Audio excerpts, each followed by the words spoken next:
Yes, good morning students. Welcome back on our school online platform. Today I am going to discuss an important topic that is water cycle. इसको अच्छे से समझना बहुत ज़्यादा ज़रूरी है क्योंकि आज के जो वर्ल्ड में है हमारी सबसे बड़ी जो प्रॉब्लम है वो हमारी जो वाटर स्केर्सिटी है.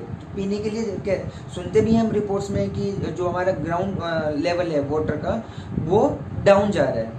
ठीक है, तो रीज़न क्या है? क्योंकि हमारी अर्थ जो है वो कवर्ड विद 75% ऑफ वाटर. तो फिर ये स्केर्सिटी क्यों है पानी की? सबसे बड़ा क्वेश्चन. तो इन्हीं क्वेश्चंस के आंसर्स के साथ मैं आज का लेक्चर लेके आया हूँ आपके सामने. देखिए बेटा, जो हमारा अर्थ है वो 75% जो है इसका वो कवर्ड है वाटर से. लेकिन वो वाटर कैसा है? वो सी वाटर है. मीन्स वो वाटर कैसा है? सैलाइन वाटर है, ड्रिंकेबल नहीं है. ड्रिंक में हम यूज नहीं कर सकते इस वाटर को. ठीक है, अब बचा हमारा 25% जिसमें अर्थ भी है और water in the form of reverse, pond, that is fresh water.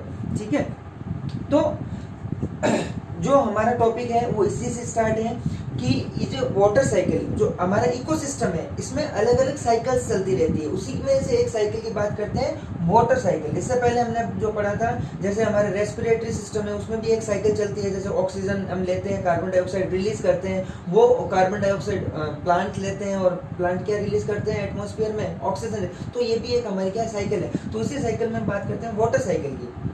ठीक है बेटा, तो वाटर साइकिल में हम ये भी पता चलेगा कि क्लाउड फॉर्मेशन कैसे होता है. विद एग्जांपल मैं आपके सामने ये सारे टर्म्स डिस्कस करूंगा. सबसे पहले बात करते हैं हम वाटर वेपर की. Water vapour. वाटर वेपर क्या होता है?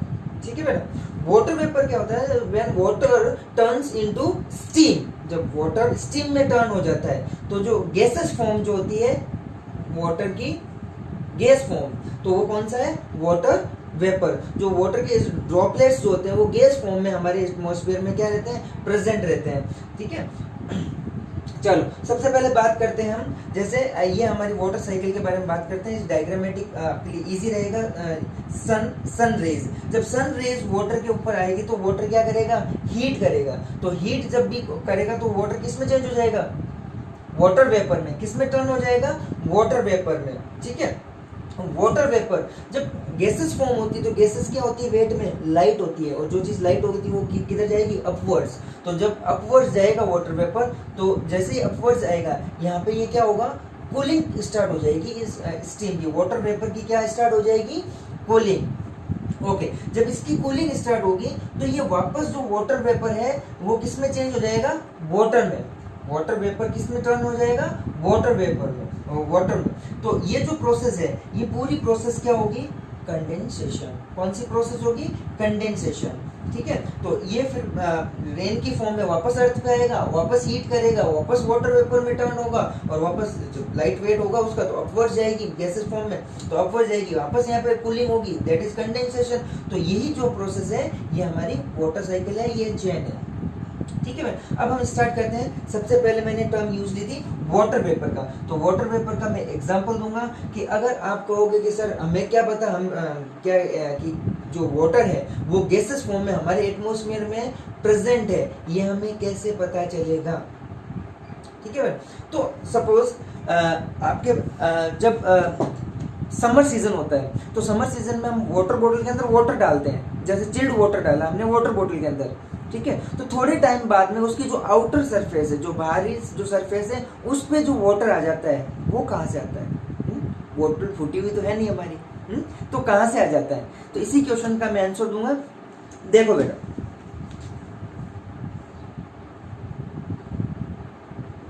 सपोज ये आपकी एक वाटर बोतल है. ओके, और इसके अंदर आपने क्या डाला है? वाटर डाला है. ये आपने अंदर वाटर डाला है और वाटर कैसा है? चिल्ड वाटर है. तो बेटा ये अंदर की जो सरफेस है, ये जो आपके वाटर बोतल की जो सरफेस है वो कैसी है? ठंडी. ठीक है, और बाहर का जो एटमॉस्फेयर है मींस बाहर का जो टेम्परेचर है वो कैसा है? इसके कंपैरिजन में हॉट है. और अंदर का टेम्परेचर कैसा है? कूल है. तो जब बाहर की एयर आके यहाँ स्ट्राइक होगी इसके आउटर सरफेस पे. ओके, तो जो बाहर की जो एयर है उसमें क्या प्रेजेंट है, वाटर प्रेजेंट है। तो वाटर जब यहाँ से स्ट्राइक करेगी, जो बाहर की जो एयर है वो इसके स्ट्राइक करेगी, तो वो कैसे होगी, इसके जो सरफेस में आती वो जो एयर है वो किस में टर्न हो जाएगी, कूलिंग होना स्टार्ट हो जाएगा उसका। और जैसे ही वो ठंडी होगी तो जो वाटर वेपर है वो किस में चेंज हो जाएगा, वाटर में। तो ये प्रोसेस कौन सी है, कंडेंसेशन। चलो सबसे पहले बात करते हैं इवोपरेशन की, कि इवोपरेशन क्या है। देखो, when water turns into water vapour, that process is called evaporation. जो वाटर किस में चेंज होता है, गैस में, वाटर वेपर में जब चेंज हो रहा है, ये प्रोसेस हमारी क्या होगी, इवोपरेशन प्रोसेस होती है। ठीक है ना, जैसे यहाँ पे हमने हुआ वाटर सन की रेज से हीट हो रहा है, तो हीट हो रहा है, तो ये कौन से प्रोसेस किस में चेंज हो रहा है, वाटर वेपर में, that process is known as evaporation. वापस रिपीट कर रहा हूँ, जब सन रेज स्ट्राइक करेगी हमारे सरफेस, वाटर के सरफेस को, तो वाटर का जो टेम्परेचर है वो राइज करेगा, हीट होगी तो वाटर किस में चेंज हो जाएगा, गैस फॉर्म में, जिसको हम बोलते हैं वाटर वेपर में। तो ये जो प्रोसेस है वो कौन सी प्रोसेस है, इवेपोरेशन। ओके, तो इसका एक सिंपल सा एग्जांपल, विद एग्जांपल मैं आपको बताऊंगा इवोपरेशन की। सपोज आपने एक कंटेनर लिया, एक बीकर लिया, उस बीकर में आपने क्या डाला है, वाटर डाला है, क्या डाला है, वाटर डाला है। ठीक है, और इस बीकर को जैसे ही आप हीट करोगे, जैसे ही इस बीकर को हीट करेंगे हम, ठीक है, तो ये वाटर का लेवल आप देखना, जैसे जैसे टाइम स्पेंड होगा ये वाटर लेवल डाउन होता रहेगा, इसका बीकर का वाटर लेवल डाउन होता रहेगा, और एक केस आएगा जिसमें वाटर बिल्कुल भी नहीं बचेगा। तो ये वाटर कहाँ गया, वाटर कहाँ गया, water turns into water vapour, that process is known as evaporation. This is with the example. Okay बेटा, और ऐसा हमें समर सीजन में देखने को मिलता है, जब हम कपड़े सुखाने के लिए बैठते हैं तो उसमें रखते हैं, तो उसमें क्या होता है, थोड़े टाइम बाद में हमारे कपड़े पूरी तरह से सूख जाते हैं, ड्राई हो जाते हैं। What's the reason behind this? That's the evaporation. Means water कहाँ गया? Water turned into water vapor. Okay? Okay. Let's discuss with the next term, that is condensation. What is condensation? When water vapors turn into water, that process is known as the condensation. Okay. बात करते हैं example की। वही example, suppose एक beaker लेंगे, beaker को जैसे ही हम हीट करेंगे, बीकर को हीट करेंगे, सपोज यहाँ पे हम इसको कवर कर देते हैं, इस बीकर को कवर कर देते हैं। ओके बेटा, हीट करेंगे तो वाटर किस में चेंज होगा, वाटर वेपर में, और वाटर वेपर से बाहर, यहाँ बीकर से बाहर नहीं निकल पाएगा। नहीं निकलने की वजह से यहाँ पे हम देखते हैं कि कुछ ड्रॉपलेट्स मिलती है हमें, इसके कैप पे कुछ ड्रॉपलेट्स मिलती है। This is the process of condensation. ये ड्रॉपलेट्स कहाँ से आई, तो बात करते हैं वही टेम्परेचर की। तो अंदर का टेम्परेचर बेटा कैसा है, हॉट, बाहर का टेम्परेचर कैसा है, कूल। ठीक है, तो जैसे ये स्ट्राइक करेगी इसके सरफेस पे, तो ये बाहर का टेम्परेचर कैसा है, कूलिंग। तो कूल टेम्परेचर होने की वजह से ये जो वाटर वेपर में जो हुआ है, यहाँ तक पहुंचा है वाटर, ये किस में टर्न हो जाएगा, वाटर में वापस। तो ये प्रोसेस कौन सी होगी, कंडेंसेशन। इसका एग्जांपल मैंने अभी थोड़े टाइम पहले दिया था, जैसे आपकी वाटर बोतल के आउटर सरफेस पे जो ड्रॉपलेट्स आती है वो किस वजह से आती है, कंडेंसेशन की वजह से आपके वो ड्रॉपलेट्स मिलती है।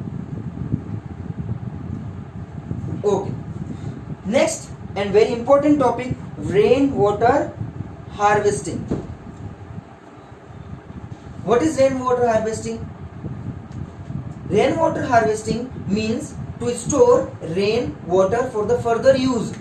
मीन्स गवर्नमेंट ने भी काफी सारे प्लान्स इंप्लीमेंट किए हैं, और हमें भी काफी सारे प्लान्स और अवेयर होने की जरूरत है, क्योंकि अगर इसी तरह से हम कंज्यूम करते रहे, वाटर को वेस्ट करते रहे, तो हमारी नेक्स्ट जनरेशन के लिए जो कंडीशन आएगी वो बहुत ही डराने वाली होगी। रीजन यही है कि अगर हम वाटर को सही प्रॉपर वे में यूज नहीं कर पाएंगे तो हमारी फ्यूचर जनरेशन के लिए ड्रिंकेबल वाटर अवेलेबल भी नहीं हो पाएगा। तो रेन वाटर हार्वेस्टिंग क्या होती है कि रेन वाटर हार्वेस्टिंग मीन्स जो हम बारिश का पानी है, तो हमें हमारे जो रूफ है उस रूफ से सीधा कनेक्ट करके हमें किस में कनेक्ट करने की जरूरत है, हमें वाटर टैंक में कनेक्ट करने की जरूरत है, ताकि फ्यूचर जो रेन वाटर है वो बिल्कुल वेस्ट नहीं हो बाहर जाके, और वो सीधा का सीधा हमारे किस में चले जाए, वाटर टैंक में चला जाए, और उसको हमें पीने के यूज ले सकते हैं हमारी काफी नेक्स्ट टाइम के लिए।